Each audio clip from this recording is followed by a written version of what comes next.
Hello everyone, আসসালামু আলাইকুম। আমি আঞ্জুমান হস্তশিল্প বাই আঞ্জু চ্যানেল থেকে আপনাদের সবাইকে স্বাগত জানাচ্ছি। কেমন আছেন সবাই? আশা করছি ভালো আছেন। আবারও চলে এলাম আপনাদের মাঝে নতুন একটি সুন্দর হাতের কাজ নিয়ে। আমি আশা করছি আমার আজকের ভিডিওটা আপনাদের খুবই উপকারে আসবে।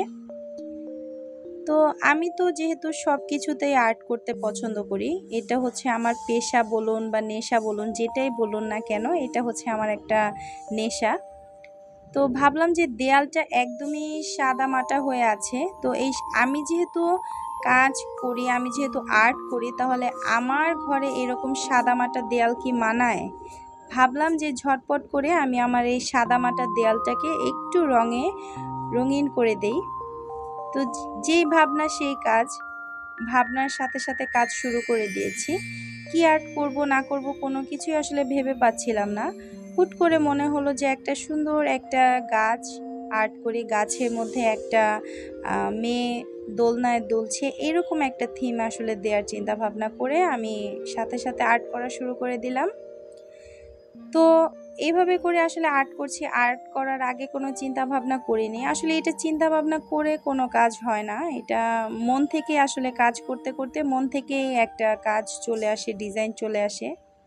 তো এই তো আমি প্রথমে ভাবছিলাম যে গাছে কি কি রং দিব। তো কালার কম্বিনেশন করে 3টা কালার দিয়েছি। সবুজ, তারপরে হালকা একটু পাকা পাকা পাতা কালার, তারপরে একটুখানি টিয়া কালার বা লেমন কালার, যেটাই বলুন না কেন সেই কালার। মোট 3টা কালারে আসলে আমি গাছটা আর্ট করেছি।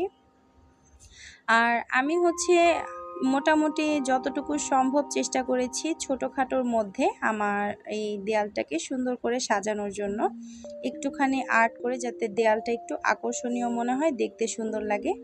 তো সাদামাটা দেয়াল, এখন আমি এটা আর্ট করার পর, মানে সত্যি কথা বলতে গেলে এটা আমি আর্ট করেছি বলে না, এই আর্ট করার পর দেয়ালটা আসলেই অনেক সুন্দর করে ফুটে উঠেছে।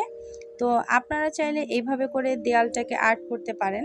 তো এখন হচ্ছে অনেক আর্টিস্ট দেয়ালে আর্ট করে, আর আর্ট করার পর মোটামুটি ভালোই টাকা দেয়া লাগে, কারণ হচ্ছে ওদের একটা পারিশ্রমিক বলে কথা। ওরা পরিশ্রম করে যে দেয়ালটাকে আর্ট করে, আর্ট করার পর অবশ্যই ওদের একটা পারিশ্রমিক থেকেই যায়।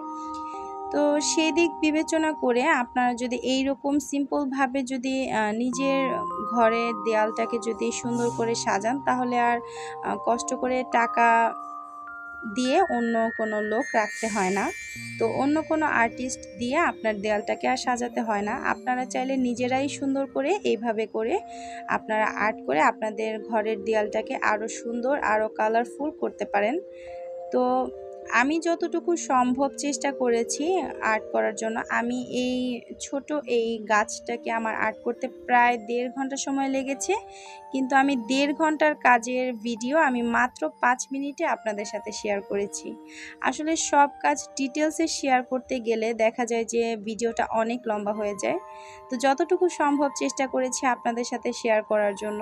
আমি যখন কাজ করছিলাম আপনারা দেখতে পাচ্ছিলেন যে আমার ছোট বেবি আছে।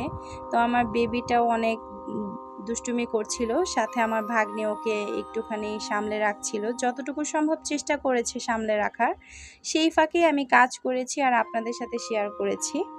তো যাই হোক, কিছু কিছু ভুল আসলে থেকেই যায়, সেই ছোট ছোট ভুলগুলো ক্ষমার দৃষ্টিতে দেখবেন।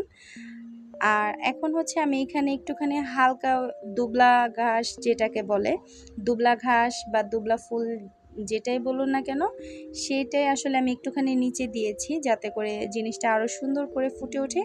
এই হচ্ছে ফাইনাল লুক। কেমন হয়েছে আমার আজকের ভিডিওটা কিন্তু অবশ্যই কমেন্ট করে জানাবেন। আর আমাকে সাপোর্ট করার জন্য আমার এই চ্যানেলটাকে সাবস্ক্রাইব করে আমার চ্যানেলের সাথেই থাকবেন। আর যারা আমার চ্যানেলটাকে সাবস্ক্রাইব করেছেন তাদেরকে তো অনেক ধন্যবাদ। যতটুকু কাজ আমি জানি ততটুকুই আপনাদের সাথে শেয়ার করি। কাজ শেয়ার করতে ভালো লাগে, যদি আমার কাজ দেখে আপনাদের সামান্য পরিমাণে উপকার হয়, এতেই আমার পরিশ্রম সার্থক। তো যাই হোক, এখন আমি এই পুরো ভিডিওটা আপনাদের সাথে শেয়ার করলাম। যদি কোনো ভুল থেকে থাকে তাহলে ক্ষমা দৃষ্টিতে দেখবেন। সবাই ভালো থাকবেন, সবাই সুস্থ থাকবেন। আল্লাহ হাফিজ, আসসালামু আলাইকুম।